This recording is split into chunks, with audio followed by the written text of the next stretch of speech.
stop production when I was based at the Warner Hollywood lot. We would stop whatever we were working on Halloween and screen House on Haunted Hill, just because.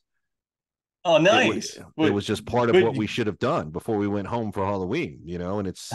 Where you go? Which screening room? You just the screening room? No, we just screen it in the office. Oh, really? We just screen it in the office, because in order to use the screening room in those days, you'd actually have to get a print of it.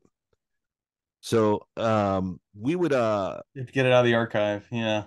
And we didn't have it in those archives because the Warner Hollywood lot didn't have it. In fact, I don't even know. I think the movie's in the public domain, so I'm not sure who. Oh God! Did you see they took down the film vault, the old film vault, behind the parking lot? No. Over Warner's? Yeah, they bulldozed the old behind the film lab, which was the radio. Doris Day's radio station that's in. Man, I'm having senior moments today. Anyway, yeah, I just saw that and I was like, I wonder if he knows that, because they haven't used it in years. But yeah, they took the vault down. So we would screen House on Haunted Hill. The Haunting also was something we would screen quite a bit, definitely on Halloween. The star of that, Richard Johnson, was a friend of ours. We have several episodes of this show with him before he passed away that I would say go check out, because he was riveting to talk to.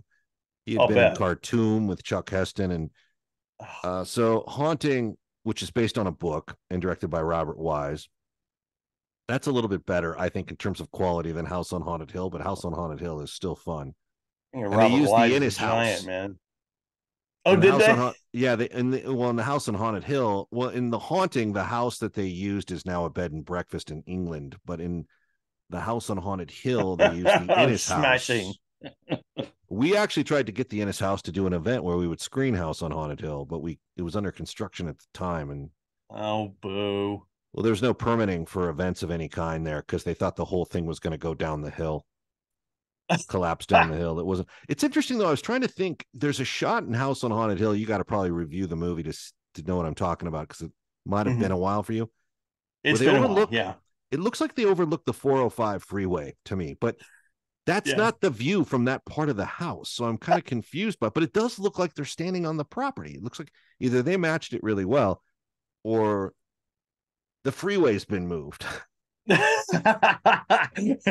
to talk to the second unit director. I'm going to have to. Where's the cutaway? Where did you get that? I went down to the 405. We just shot off, All right. Shot off an exit. Ken's Halloween recommendation for today is, you'll find out, my two rapid fire recommendations are absolutely kind of Halloween mainstays, which is House on Haunted Hill, which was remade when I was at Warner Brothers. Painfully. None of the charm of the original. It was painful to watch that. Yeah. As much as I can talk on and on about Joel Silver, Dark Castle, all those guys, that was that was a tough experience. That was a heavy meal. Yeah, The Haunting was remade too, but I think I went into that expecting it to be awful. I was more optimistic for the House on Haunted Hill, because I felt like that could use a decent remake. It was kind of campy to begin with, and it felt like it. Yeah. If America was clamoring for a remake of that, but sure, I don't know. Is America ever clamoring for a remake? But your road to redemption is paved with tombstones. No quarter, kill all masters. Go to noquarterkillallmasters.com. Rated R.